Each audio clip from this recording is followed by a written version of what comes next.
In the summer of 1518, the city of Strasbourg was alive with fear. The sun baked the cobblestone streets, merchants shouted in the markets, and the smell of bread, sweat, and rot filled the air. The people were poor, hungry, and afraid.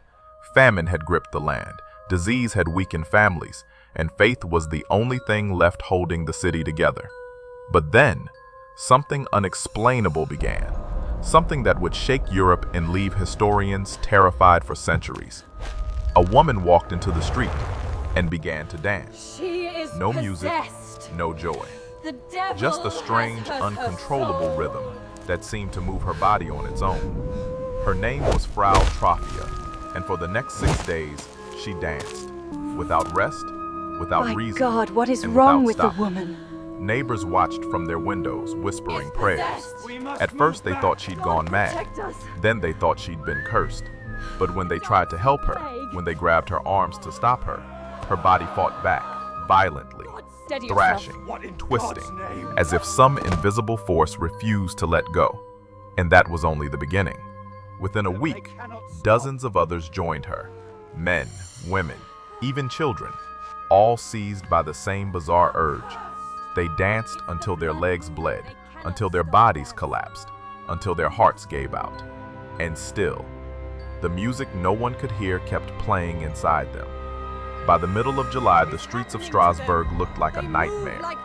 Witnesses wrote that 400 people were dancing in the open square, in the heat, day and night. The city's leaders were horrified. They called physicians to examine the victims. But the doctors of the 1500s had no understanding of neurology or psychology. Their conclusion? It is a sickness caused by hot blood. Their solution? To let them dance it out. So the authorities cleared spaces in the city, even built stages, and hired musicians to play. Imagine that, an entire city echoing with drums and lutes as hundreds of dying people moved like puppets, twisting, spinning, crying, screaming, unable to stop. The dancing continued for weeks. Bodies dropped from exhaustion, only to be replaced by others who suddenly joined in, as if the madness was spreading through the air. But what caused it? That question has haunted humanity for 5 centuries. Some said it was divine punishment, a curse from Saint Vitus, the patron saint of dancers and epileptics. The people believed they had angered him, that their sins had awakened his wrath. So they built shrines. They carried relics through the streets. They prayed and begged forgiveness. But the dancing didn't stop. Others whispered it was witchcraft, that dark forces had infected the city, or that a spell had been cast through the air, turning people into marionettes of the devil. And then there were those who said it wasn't supernatural at all, that it was something far darker, something born from the human mind itself. Historians now believe the dancing plague may have been caused by mass psychogenic illness, a kind of collective hysteria where fear and suffering twist reality itself. You see, the people of Strasbourg were living through hell. Starvation, disease, and religious fear had pushed them to the breaking point. The brain, desperate to escape pain, created a new form of madness, one that infected not just thoughts, but bodies. When one person began to dance uncontrollably, others saw, and their minds surrendered too. The movement spread like a virus, not through air or blood, but through fear. But there's another theory, one far more chilling. Some scientists suggest it might have been caused by ergot poisoning, a fungus that grows on damp rye bread. That same fungus can produce LSD-like hallucinations. If that's true, then imagine it. An entire city, unknowingly poisoned, trapped in vivid, shared hallucinations. Their minds and bodies hijacked by chemicals they couldn't understand. They saw visions, heard music that wasn't there, and danced themselves to death in a nightmare that felt divine. By mid-August, the situation was out of control. The sick were collapsing faster than ever. Hospitals overflowed. Church bells rang endlessly for the dead. The authorities finally realized this was not a disease they could cure with music, so they ordered all dancing to stop. Musicians were silenced, streets were cleared.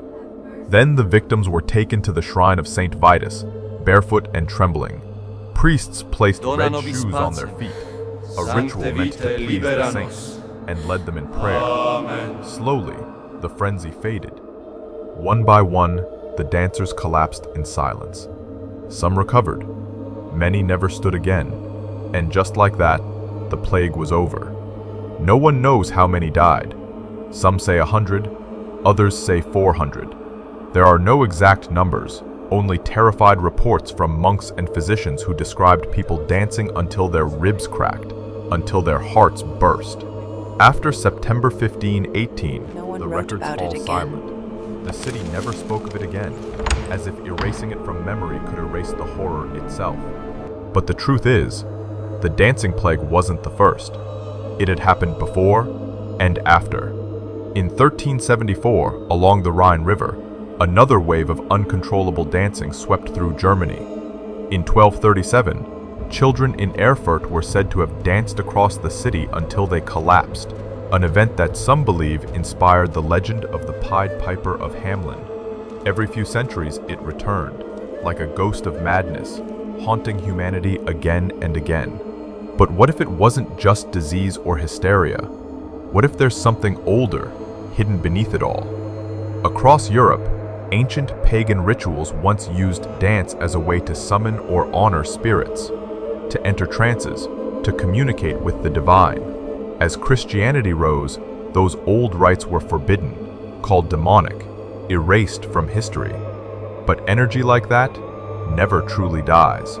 Some historians wonder if the dancing plague wasn't just sickness, but the return of something ancient, a forgotten rhythm buried deep in human memory, one that, once awakened, refuses to let go. Think about it.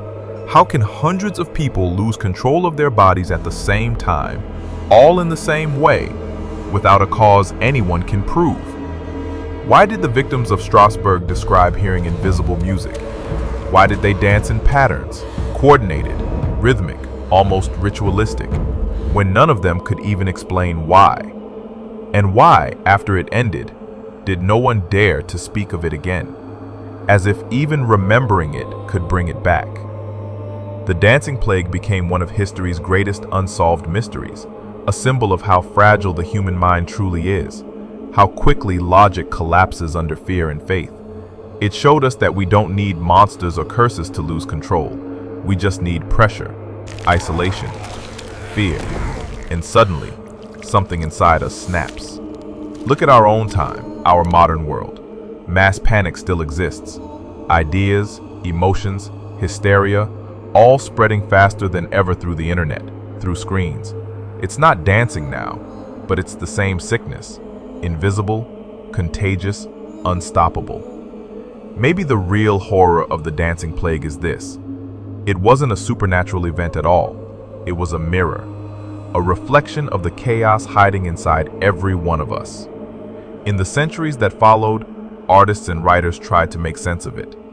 Some painted it as a tragedy, others as a punishment, but most avoided it altogether, afraid to look too closely at something they couldn't explain.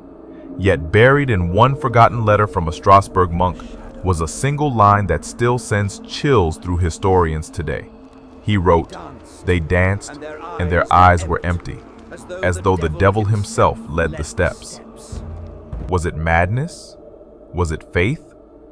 Or was it something darker that used human despair as its stage? We may never know, but the image remains burned into history. Hundreds of men and women under the blazing sun, dancing themselves to death, as priests wept, as doctors failed, and as the rest of the world watched, helpless. In the end, the dancing plague of 1518 is not just a story about disease. It's a story about the human mind, about how easily fear, belief, and pain can twist into something no science can explain. It's about how entire cities can lose control, not to a god, not to a demon, but to the fragile chemistry of their own despair. And maybe that's the scariest truth of all, because if it happened once, it can happen again. So tell me, if one day, in your city, people began to dance endlessly, laughing, crying, collapsing, and you saw their faces twist with something you couldn't explain, would you try to save them? Or would you run? before the music found you. The dancing plague of 1518 remains one of history's most disturbing mysteries. No cause was ever proven, no cure ever found,